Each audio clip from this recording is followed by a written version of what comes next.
बंगाल में संदेश खाली कांड में नया मोड़ सामने आया है। टीएमसी ने एक स्टिंग ऑपरेशन जारी किया है। टीएमसी ने बीजेपी पर गंभीर आरोप लगाए। टीएमसी के स्टिंग से बंगाल की सियासत गर्मा गई है। स्टिंग के जरिए टीएमसी ने दावा किया कि संदेश खाली में महिलाओं पर अत्याचार का आरोप झूठा है और मनगढ़ंत है। तो एक बार फिर से संदेश खाली मामला उछाला गया है और अब इस पर एक बार फिर से सियासत होती दिखाई दे रही है।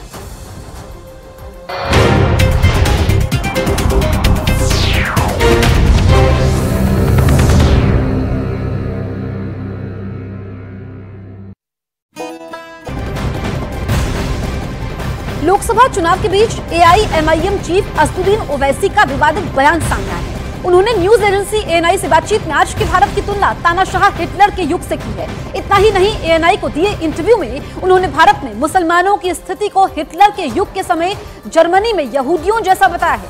असदुद्दीन ओवैसी के इस बयान पर बीजेपी ने बड़ा पलटवार किया है। बीजेपी ने ओवैसी पर धर्म के नाम पर राजनीति करने का आरोप लगाया है। भारत में आज जो पोजीशन है मुसलमानों की, वो 1930 के हिटलर के जमाने में जो यहूदियों से जो हरकतें होती थी वही स्टेज पे है। इधर असदुद्दीन ओवैसी के विवादित बयान पर बीजेपी ने जोरदार पलटवार किया है। उनके बयान को नफरती करार दिया है। सारी देश में हिंदू व मुस्लिमों एक ही है। हम कभी कोई रिलीजियस के खिलाफ नहीं है, मगर जो रिजर्वेशन है, रिजर्वेशन के बारे में भारतीय जनता पार्टी जो हाईकोर्ट का जजमेंट है अनकॉन्स्टिट्यूशनल है, यही प्रधानमंत्री रिफर कर रहे हैं। हम रिलीजियस के नाम पर रिजर्वेशन नहीं देना चाहिए। डॉक्टर बाबा साहब अम्बेडकर को भी यही बोलना था। हिटलर कौन था? निजाम था या कोई और था? ओवैसी को अपना दौर याद नहीं रखता है। जरा याद गिना दे तो कितने मुस्लिम देशों में लोकतंत्र है। बहुत हिटलर की बात याद आ रही है। इतनी ही हिटलर शाही है तो इतना बोल कैसे पा रहे हैं? अगर हिटलर शाही होती तो वैसे ही इतना बोल पाते? पहले तो ये खुद से पूछें सवाल, उसके बाद ये सब बयान दें। इधर कांग्रेस नेता ओवैसी के बयान का समर्थन करते दिखाई दे रहे हैं, तो वहीं यूपी के मंत्री ओम प्रकाश राजभर ने ओवैसी को मुसलमानों का दुश्मन करार दिया है। प्रधानमंत्री जिस तरीके के बयानात दे रहे हैं, कम्युनल स्टेटमेंट्स मुसलमानों के खिलाफ, उससे कोई भी आदमी किसी भी तरीके का बयान दे सकता है। मुझे महसूस होता है कि प्रधानमंत्री ने ये तय कर लिया है कि वो अपनी इस देश में कम्युनल इमेज बनाना चाहते हैं। शायद उन्हें लगता है कि उनकी कम्युनल इमेज से ही उनको फ़ायदा पहुंचेगा। हालांकि पूरी दुनिया के अंदर दुनिया के लीडर्स, दुनिया के अखबारात उनके खिलाफ लिख रहे हैं। हद ये है कि अमेरिका के प्रेसिडेंट बाइडेन तक ने क्रिटिसाइज किया है। विपक्ष का कहना जो है वो एक तरह से उनकी हताशा और निराशा है। सच्चाई जो चीज़ है, मुसलमानों का असली कोई दुश्मन है तो कांग्रेस, सपा और बसपा है। लंबे समय तक शासन कांग्रेस, सपा, बसपा ने किया है। बीजेपी से नफरत सी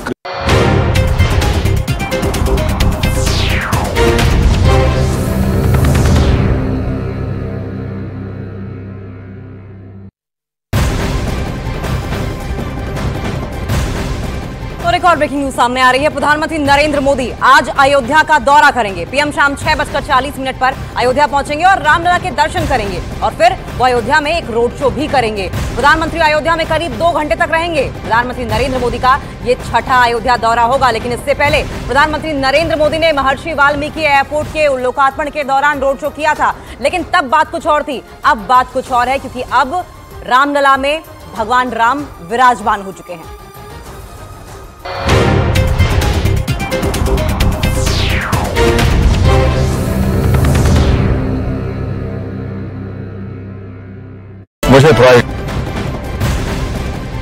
लोकसभा चुनाव के बीच एआईएमआईएम चीफ असदुद्दीन ओवैसी का विवादित बयान सामने आया है। उन्होंने न्यूज एजेंसी एएनआई से बातचीत में आज के भारत की तुलना तानाशाह हिटलर के युग से की है। इतना ही नहीं, एएनआई को दिए इंटरव्यू में उन्होंने भारत में मुसलमानों की स्थिति को हिटलर के युग के समय जर्मनी में यहूदियों जैसा बताया है। असदुद्दीन ओवैसी के इस बयान पर बीजेपी ने बड़ा पलटवार किया है।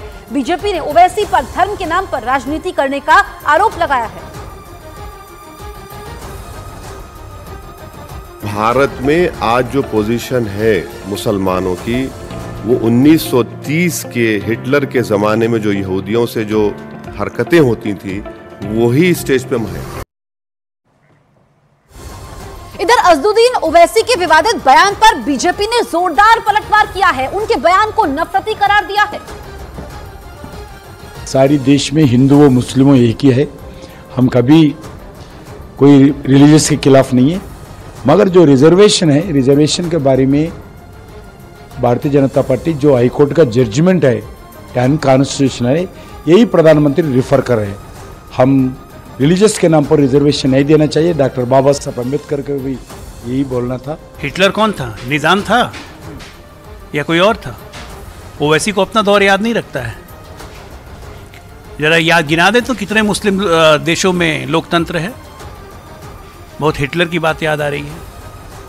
इतनी ही हिटलर शाही है तो इतना बोल कैसे पा रहे हैं? अगर हिटलर शाही होती तो ओवैसी इतना बोल पाते? पहले तो ये खुद से पूछें सवाल, उसके बाद ये सब बयान दें। इधर कांग्रेस नेता ओवैसी के बयान का समर्थन करते दिखाई दे रहे हैं, तो वहीं यूपी के मंत्री ओम प्रकाश राजभर ने ओवैसी को मुसलमानों का दुश्मन करार दिया है। प्रधानमंत्री जिस तरीके के बयानात दे रहे हैं, कम्युनल स्टेटमेंट्स मुसलमानों के खिलाफ, उससे कोई भी आदमी किसी भी तरीके का बयान दे सकता है। मुझे महसूस होता है कि प्रधानमंत्री ने ये तय कर लिया है कि वो अपनी इस देश में कम्युनल इमेज बनाना चाहते हैं। शायद उन्हें लगता है कि उनकी कम्युनल इमेज से ही उनको फ़ायदा पहुंचेगा। हालांकि पूरी दुनिया के अंदर दुनिया के लीडर्स, दुनिया के अखबारात उनके खिलाफ लिख रहे हैं। हद ये है कि अमेरिका के प्रेसिडेंट बाइडेन तक ने क्रिटिसाइज किया है। विपक्ष का कहना जो है वो एक तरह से उनकी हताशा और निराशा है। सच्चाई जो चीज़ है, मुसलमानों का असली कोई दुश्मन है तो कांग्रेस, सपा और बसपा है। लंबे समय तक शासन कांग्रेस, सपा, बसपा ने किया है। बीजेपी से नफरत सिखाया तो कांग्रेस, बसपा, सपा ने सिखाया मुसलमानों को। और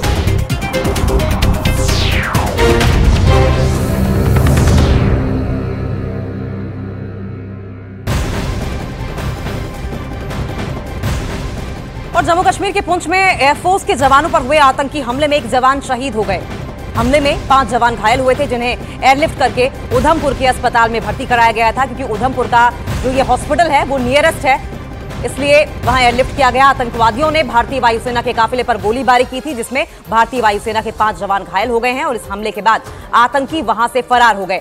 पुंछ के सूरनकोट इलाके में हुई इस घटना के बाद सेना और सुरक्षा बल के जवानों ने पूरे इलाके को घेर लिया है और तलाशी अभियान शुरू कर दिया गया है। यह इलाका LOC यानी कि नियंत्रण रेखा से काफी करीब है और यहाँ के टेरेन काफी डिफिकल्ट है और यही वजह है कि आतंकियों को यहाँ पर इन्फिल्ट्रेट करने में काफी आसानी होती है।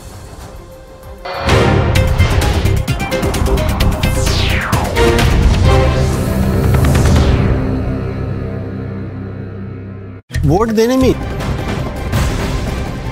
लोकसभा चुनाव के बीच AIMIM चीफ असदुद्दीन ओवैसी का विवादित बयान सामने आया है। उन्होंने न्यूज एजेंसी ANI से बातचीत में आज के भारत की तुलना तानाशाह हिटलर के युग से की है। इतना ही नहीं, ANI को दिए इंटरव्यू में उन्होंने भारत में मुसलमानों की स्थिति को हिटलर के युग के समय जर्मनी में यहूदियों जैसा बताया है। असदुद्दीन ओवैसी के इस बयान पर बीजेपी ने बड़ा पलटवार किया है। बीजेपी ने ओवैसी पर धर्म के नाम पर राजनीति करने का आरोप लगाया है। भारत में आज जो पोजीशन है मुसलमानों की, वो 1930 के हिटलर के ज़माने में जो यहूदियों से जो हरकतें होती थी वही स्टेज पे है।